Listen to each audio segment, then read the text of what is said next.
Intraday trading एक best form of trading है क्योंकि ये हमको कम कैपिटल के साथ हाई रिटर्न जनरेट करने का मौका देती है। पर वेट इससे कुछ नेगेटिव पॉइंट्स भी हैं जो हर ट्रेडर के लिए समझना बहुत ही जरूरी है, जिनको हम वीडियो में आगे डिस्कस करेंगे। आज हम इंट्राडे के पॉजिटिव और नेगेटिव पॉइंट दोनों ही समझेंगे।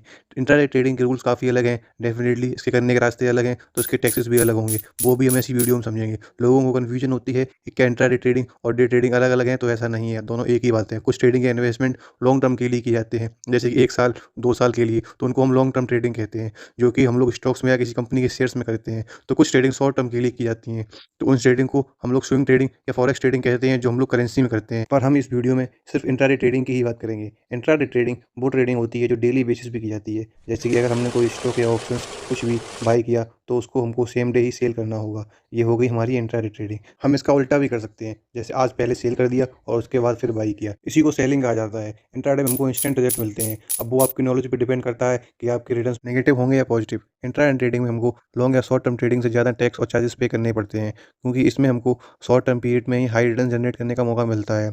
इसलिए इसको high risk with high return trading भी बोला जाता है। जी, रिटर्न्स के साथ साथ इसमें रिस्क भी हाई होते हैं, क्योंकि इसमें जो होना होता है बिजनेस डे ही होता है। मतलब आपको ज़्यादा वेट नहीं करना पड़ता है, आपको इंस्टेंट रिजल्ट मिलते हैं। तो आपको प्रॉफिटेबल बनना है तो अपने टेक्निकल एनालिसिस पे वर्क कीजिए, अपनी स्टडीज़ को बैक टेस्ट कीजिए और साथ साथ अपना माइंड भी फ्रेश करिए, क्योंकि इंट्राडे में साइकोलॉजी बहुत डिस्टर्ब होती है और मार्केट में सब उसी का खेल है, जिस पे हमारी एक पूरी वीडियो आ रही है, तो आप अभी से सब्सक्राइब करके रख लो। अब आप सोच रहे होंगे कि हाई रिस्क भी है, टैक्सेस भी ज़्यादा देने पड़ेंगे, फिर भी सब लोग उसकी हाइप बनाए हुए हैं, ऐसा क्यों है? तो अब इसके कुछ पॉजिटिव पॉइंट्स की बात कर लेते हैं। इंट्रा ट्रेडिंग में आपको मैं एक बता चुका हूँ कि हाई रिटर्न्स होते हैं, और सेकंड इसका प्लस पॉइंट है कि इंट्रा ट्रेडिंग में अगर आप ऑप्शन ट्रेडिंग करते हैं तो आपको रेगुलर कैपिटल से कम कैपिटल जरूरत पड़ती है।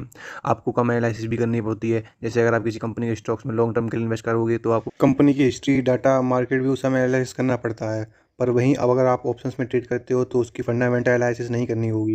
जिनको नहीं पता मैं बता दूं, मार्केट में ट्रेड करने के लिए हमको दो तरह की एनालिसिस की ज़रूरत पड़ती है। एक फंडामेंटल एनालिसिस और दूसरी होती है टेक्निकल एनालिसिस। आपको लॉन्ग टर्म के लिए इन्वेस्टमेंट करना है तो फंडामेंटल एनालिसिस तो मस्ट है, आपको करनी ही होगी। पर अगर आप इंट्राडे कर रहे हैं तो ये ज़्यादा इंपॉर्टेंट नहीं है, क्योंकि फंडामेंटल एनालिसिस की जगह आपको टेक्निकल एनालिसिस ज़्यादा बेटर रिजल्ट देगी।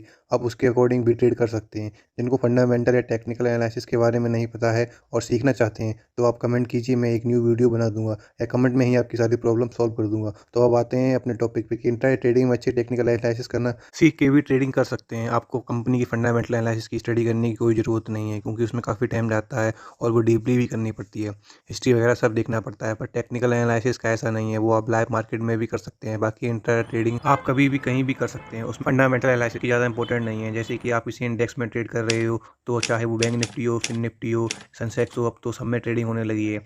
तो आप किसी भी इंडेक्स में इंट्राडे कर सकते हो, तो वहाँ पे आपको टेक्निकल एनालिसिस ही काम आएगी, जैसे कि कैंडलस्टिक पैटर्न हो गया, सपोर्ट रेजिस्टेंस हो गया, ट्रेंड लाइन हो गई। ये एक बहुत ही अलग बड़ा टॉपिक बन जाता है। अगर आप इसको सीखना चाहते हैं तो मैं इस पर एक वीडियो बना दूंगा। एक बात और बता दूं आपको कि इंट्राडे ट्रेडिंग में जो रिटर्न जनरेट होते हैं उस पर आपको इनकम टैक्स भी देना होता है, जो कि ज़्यादा होता है कंपेयरिंग टू लॉन्ग टर्म। जैसा कि आप ग्रो वगैरह फाइनेंस सिक्योरिटी भी देख रहे होंगे, आपको बहुत सी चीज़ों का ध्यान रखना होता है, सीखना होता है, तभी आप प्रॉफिटेबल ट्रेडर बन सकते हैं। सो ये वीडियो काफ़ी लंबी हो गई है, तो बाकी की बातें हम करेंगे नेक्स्ट वीडियो में। तब तक आपकी कोई क्वेश्चन है, क्वेरी हो, आप कमेंट में पूछ सकते हैं। मिलते हैं नेक्स्ट वीडियो में। नमस्कार।